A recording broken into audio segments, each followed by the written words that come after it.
Your $2,000 DJI drone is currently at the mercy of a massive explosion happening 93 million miles away in space. You might see beautiful photos of the northern lights on your feed and think it is the perfect time to go out and fly. But those same solar particles creating that glow are actually trying to scramble the brain of your flight controller as we speak. Most people think a drone flyaway is just a random software glitch or a bad battery. In reality, many of these crashes happen because the sun decided to burp out a massive cloud of radiation called a coronal mass ejection. When these particles hit Earth, they create a geomagnetic storm that messes with the two things your drone needs most to survive. I am talking about your GPS connection and your internal compass.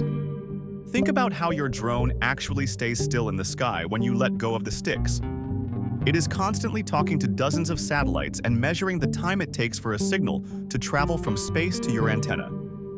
The flight controller uses that timing to calculate your position down to a few centimeters. During high solar activity, the ionosphere, which is a layer of our atmosphere, becomes incredibly turbulent and charged with extra energy. This causes something called scintillation, which is basically like trying to listen to a whisper while someone is screaming in your ear. The GPS signals get delayed or bounced around, making your drone think it is 20 feet away from where it actually is. If you have ever seen your drone suddenly jolt to the side while in a hover, you have seen this technical struggle in real time. But the GPS is only half of the problem because your drone also has a magnetometer, which is basically a digital compass. Your DJI drone is constantly comparing the GPS data with the magnetic data to figure out which way it is pointing. When a solar storm hits, it literally warps the magnetic field of the entire planet. This means the North Pole your drone is looking for is no longer where it should be according to the map. This creates a massive logic error in the flight controller that leads to the dreaded toilet bowl effect. This is when the drone starts flying in wider and wider circles because it is trying to correct a position error that it cannot solve. The drone thinks it is heading north to stay still, but the compass says north is 10 degrees to the left.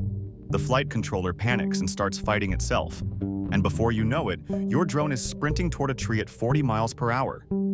You might try to pull back on the stick, but the drone is convinced it needs to go that way to stay safe. We saw a massive example of this in May of 2024, when one of the biggest solar storms in decades hit the Earth.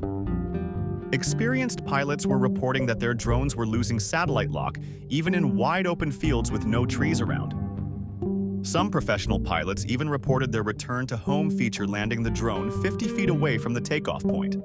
You can check if it is safe to fly by looking at the KP index, which is a scale from 0 to 9. If the KP index is at 5 or higher, that is officially a geomagnetic storm, and you should probably keep your drone in the bag. Anything above a 7 is considered extreme activity and can cause permanent damage to sensitive electronics over time.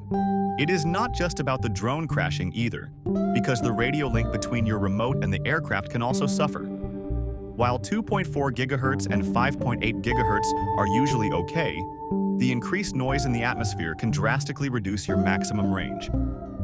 You might find your video feed cutting out or getting static much earlier than it normally would at your favorite flight spot. So the next time you see news about a massive solar flare, do not just grab your camera to go find the aurora. Check an app like UAV Forecast to see what the magnetic activity looks like before you power up those motors.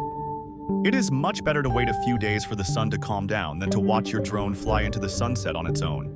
Check out this next video to see how to properly calibrate your sensors after a magnetic event like this.